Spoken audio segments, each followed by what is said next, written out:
Thank you for joining me on Spotlight on the Arts. A current exhibit at the Arizona State Museum shines a light on a vivid piece of southwestern culture of the Mayo and Yaqui people.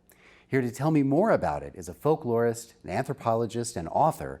His name is Big Jim Griffith. Thank you for being here. And I want you to tell me about this exhibit that's happening at the Arizona State Museum and what it represents in terms of your life's work. It represents the beginning of my life's work, because the exhibit is based on a study I made of Pahko'ola masks in Sonora and northern Sinaloa back when I was working on a master's thesis, which was a couple of years ago. Well, what is the importance of the masks culturally to the cultures that created them? The masks for Yaquis and Mayos is important because it is worn by an individual who is the ritual host of every religious fiesta, and he sometimes wears a mask when doing certain kinds of dancing. Sometimes the mask is on the side of his head, but the mask is very definitely one of the identifying things of the Pahko'ola. One of my anthropology mentors, Dr. Spicer, once said, if a fiesta just were people praying in front of statues, people might not notice. But the Pahko'ola and Deer Dancer, if there's one too, serves as a visual and audible dramatic focus for the minds of the people. How many elements did you eventually collect? How big is this collection? We went and visited Pahko'olas, and it took about 2 months. And when I talked with a Pahko'ola, I would ask him to show me his mask, and I would photograph it. And then I would always say, do you have any old masks that you're not using for sale? And quite often they did. What are some of the most unusual materials that are used in these masks?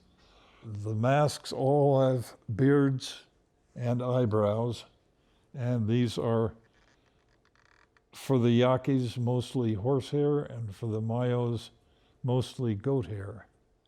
And on the Rio Fuerte, mostly horsehair. One of the things that I realized when I, as an outsider, looked at these masks, they were carved and painted and sculpted pieces of wooden art. And if you wanted to get a good look at the mask, you would move the hair, brows, away from hanging on the face. When a Mayo Pahko'ola, who goes into long hair in front and longish hair in the beard, showed me a Pahko'ola mask, he would hold it up and make the hair waggle and woggle. And so that's the only way I realize that they are kinetic art too.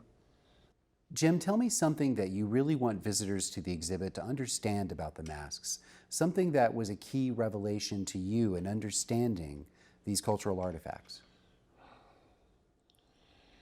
That they are deeply meaningful within the context of their use and in their culture. That the specialists who make and use them know these meanings.